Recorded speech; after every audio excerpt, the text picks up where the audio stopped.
Hello friends, welcome back to my channel. আমার চ্যানেলে তোমাদের সবাইকে অনেক অনেক স্বাগত।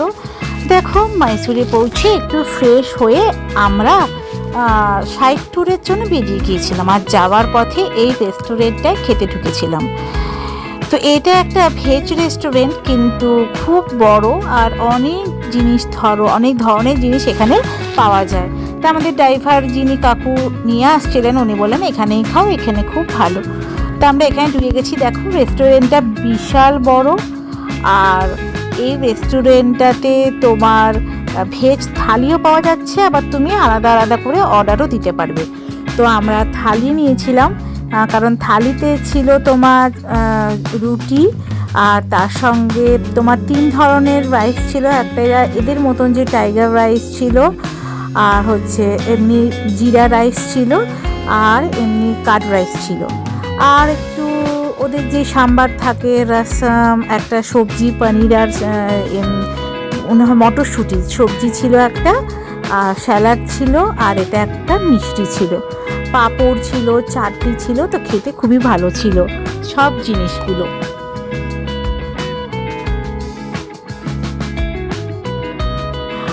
আর দেখো, আজকের যদি ভিডিওটা তোমাদের ভালো লেগে থাকে তাহলে প্লিজ লাইক করে দিও, আর কমেন্ট করে জানিও কেমন লেগেছে, আর সাবস্ক্রাইব করে দাও তাড়াতাড়ি, আমার ফ্রেন্ড হয়ে যান নতুন নতুন ভিডিও দেখার জন্য।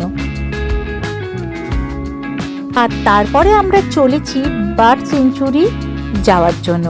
এটাও এখানের একটা নতুন হয়েছে, খুব সুন্দর মাইসুরের এই বার্ড সেঞ্চুরিটা। এখানে গিয়ে তোমরা বোটিংও করতে পারবে, আবার ভেতরে তোমরা এমনি বাগানে ঘুরতেও পারবে। তো আমরা ওই জন্য ওইখানে যাচ্ছি। তার আগে এখানে দেখো একটা টিকিট কাটার ব্যবস্থা আছে, সেখানে টিকিট কেটে ভেতরে ঢুকতে হবে। এটা হচ্ছে এখানে এন্ট্রি করার জন্য একটা টিকিট কেটে নিতে হয়, এই 20 টাকা 30 টাকার মতন লাগে। এই রাঙ্গানাথা বার্ড সেঞ্চুরি বা পাখির অভয়ারণ্য মাইসুর শহর থেকে 16 কিলোমিটার দূরে অবস্থিত, আর ঐতিহাসিক শহর শ্রীরঙ্গপত্তনম থেকে মাত্র 3 কিলোমিটার দূরে অবস্থিত। আর এইটা প্রায় 40 একর জমির মধ্যে অবস্থিত একটা বিশাল বড় অভয়ারণ্য। পাখি এখানে সারা বছর দেখা যায়। এসো,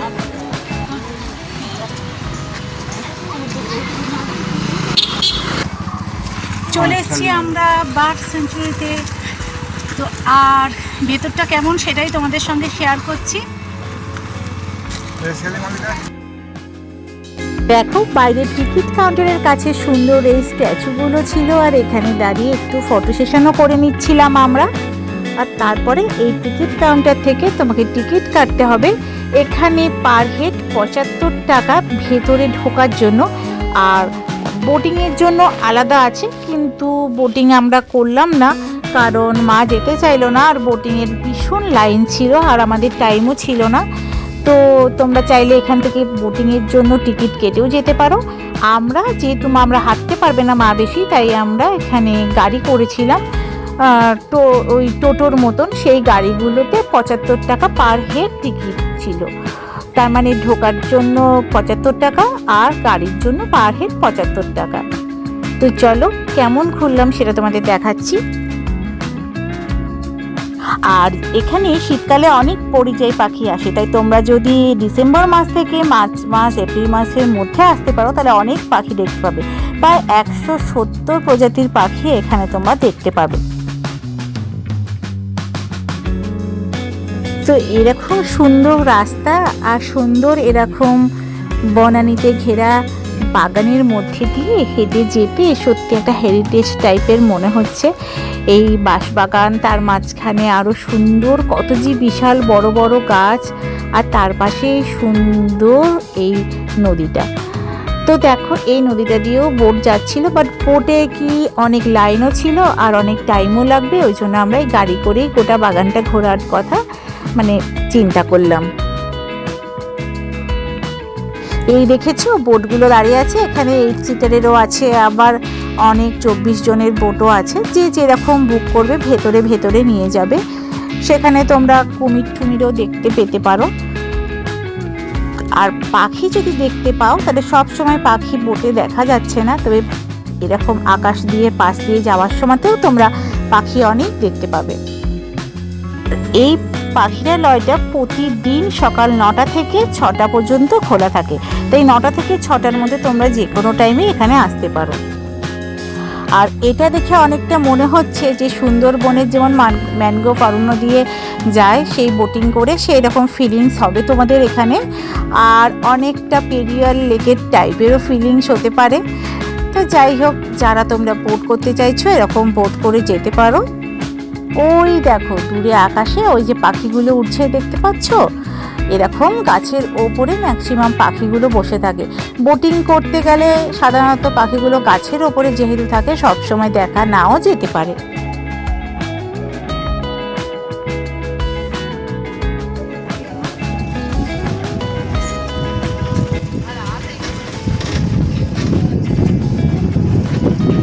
মা, গাড়ি করে যেতে কেমন লাগছে?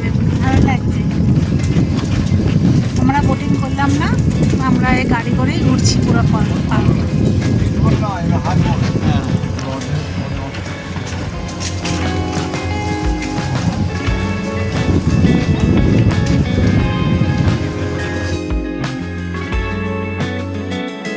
যারা হাঁটতে পারো না তাদের জন্য এই গাড়িটা আছে অবশ্যই, কিন্তু হেঁটে দেখতে পারলে তোমরা আরও বেশি অনেক ধীর স্থিরভাবে দেখতে পাবে। যেটা গাড়ি করে হলে তোমাকে সমানে চলে যেতে হবে, তার মাঝখানে যতটুকু তোমরা দেখতে পাবে ততটুকুই দেখতে পাবে।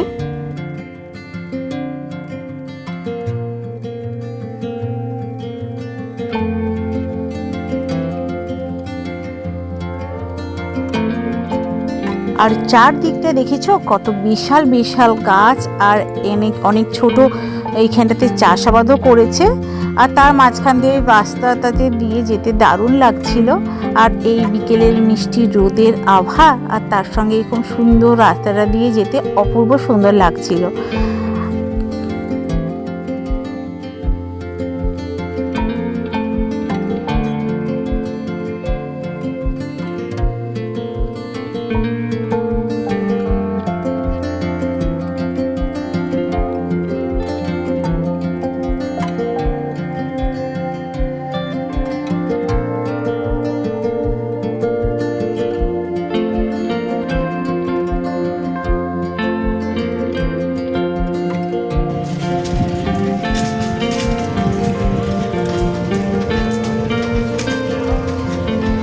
আর অনেকখানি যাওয়ার পরে দু একটা জায়গায় ওরা দাঁড় করিয়েছিল, তার মধ্যে এটা একটা জায়গা ছিল। এখানে একটা সুন্দর টানেলের মতন ছিল, বসার জায়গা আছে আর ছোট্ট ব্রিজ আছে। দেখো ঝর্ণার জলটা যেমন টানেলের মধ্যে দিয়ে যায় সেরকম একটা জায়গা, খুব সুন্দর। এটা ফটো সেশন করার জন্য বা বসে খানিকক্ষণ 5-10 মিনিট এখানটায় বসে রেস্টও নিতে পারো।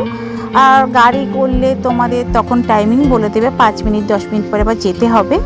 যেটা নিজেরা হেঁটে আসলে অনেকখানি হেঁটে এই জায়গাটাতে পৌঁছাতে পারবে, তাই জন্যই গাড়ির ব্যবস্থা আছে।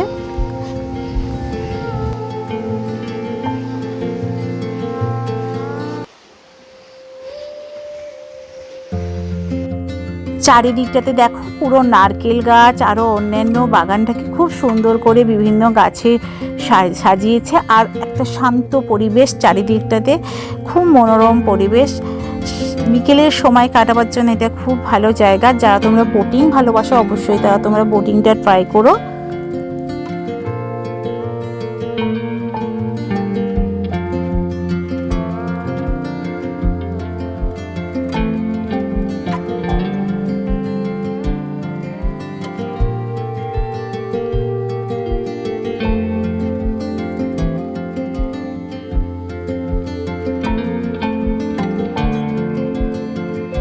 দেখো ভেতরের বাগানটা এত সুন্দর সাজিয়েছে, অনেকটা তোমাদের বোটানিক্যাল গার্ডেনের ভেতরে ঘুরলে যেমন মনে হবে না, যে বিভিন্ন ধরনের গাছ বিভিন্ন ধরনের মানে ডিজাইনে সাজিয়েছে, কত বড় বড় কত ছোট ছোট নানা ধরনের গাছপালা আছে, ঠিক সেরকম মনে হবে।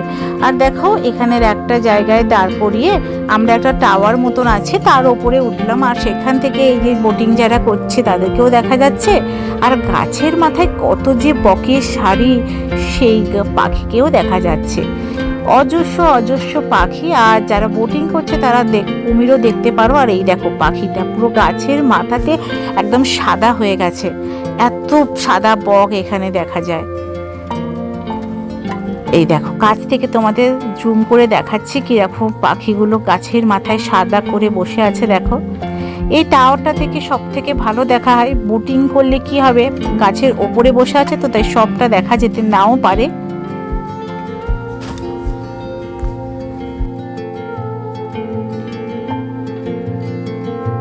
তারপরে আমরা বার্ড সেঞ্চুরি থেকে বেরিয়ে আমরা যাচ্ছি, এই যাওয়ার পথে আবার টিপু সুলতানের যে ডেড প্লেস যেখানে টিপু সুলতানকে সমাধিস্থ করা হয়েছে সেই জায়গাটা পড়েছিল।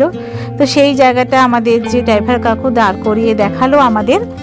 তো এইখানেই দেখো মহান সেই টিপু সুলতানকে এখানে সমাধিস্থ করা হয়েছে। এরই বাইরে একটা ফোর্ট আছে যেটা টিপু সুলতানদের আমলে তারা থাকতো, সেটা এখন এখানে সরকার ঘিরে সেখানে হেরিটেজ বা কোনো থাকার ব্যবস্থা করেছে সেটা মেনটেন রাখার জন্য। দেখো পৌঁছে গেছে, এটা ম্যান মেড একটা ওয়াটারফল বালমুড়িতে। আর এটা কাবেরী নদীর উপর একটা ড্যাম হিসাবে ইউজ করা হয়ে থাকে। আর এটা পুরো ম্যান মেড। এটা বালমুড়ি বিলেজের খুব কাছে অবস্থিত, তাই এটাকে বালমুড়ি ওয়াটারফলও বলে। এটা কর্ণাটকের মালদা ডিস্ট্রিক্টে অবস্থিত। আর এই ফলসটা সকাল 6টা থেকে বিকেল 6টা পর্যন্ত ওপেন থাকে। তবে এর বেস্ট টাইম ভিজিট করার হচ্ছে জুলাই টু অক্টোবর, যখন মনসুন সিজন শুরু হয় তখন এটা আরও বেশি সুন্দর লাগে দেখতে।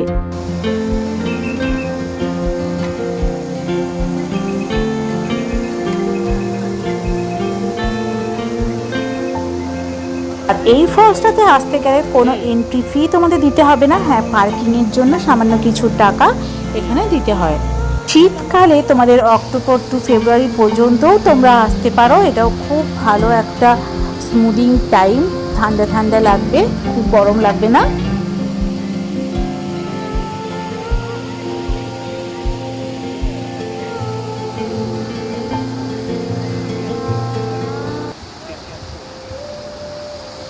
এর সিনিক বিউটির জন্য এখানে তোমরা দারুণ ফটোগ্রাফি করতে হবে। অনেক তামিল সিনেমার শ্যুটিংও এখানে হয়েছে। আর এখানে তোমার রেস্টরুমও আছে আর খুব ভালো ফুড ব্যবস্থাও আছে। ফ্রেশ ফিশ পাওয়া যায় এখানে। আর তবে নিজেদের জল ক্যারি করে নিয়ে যাওয়াটাই খুব ভালো। এখানে জলের একটু মানে নিজেদের সঙ্গে ক্যারি করে আনলে খুবই ভালো। এখানে দেখো আখের রস বিক্রি হচ্ছিল, আমরা আবার আখের রসও খেলাম, খুব ভালো লাগছিল। তো আমার পুরো ভিডিওটা তোমাদের কেমন লেগেছে বলো। আর যদি একটু ভালো লেগে থাকে তাহলে প্লিজ একটা লাইক করে কমেন্ট করে জানিও। আর সাবস্ক্রাইব নেক্সট ভিডিওগুলো দেখার জন্য তাড়াতাড়ি সাবস্ক্রাইব করে নাও আর বেল নোটিফিকেশানে ক্লিক করে দাও আমার সমস্ত নোটিফিকেশানে নতুন নতুন ভিডিও নোটিফিকেশান পাওয়ার জন্য। আবার নেক্সট ভিডিওতে দেখা হবে। আবার মাইসুরের অন্যান্য জিনিস তোমাদের সঙ্গে শেয়ার করব। ততক্ষণ তোমরা খুব ভালো থেকো, সাবধানে থেকো, সুস্থ থেকো। ততক্ষণের জন্য টাটা।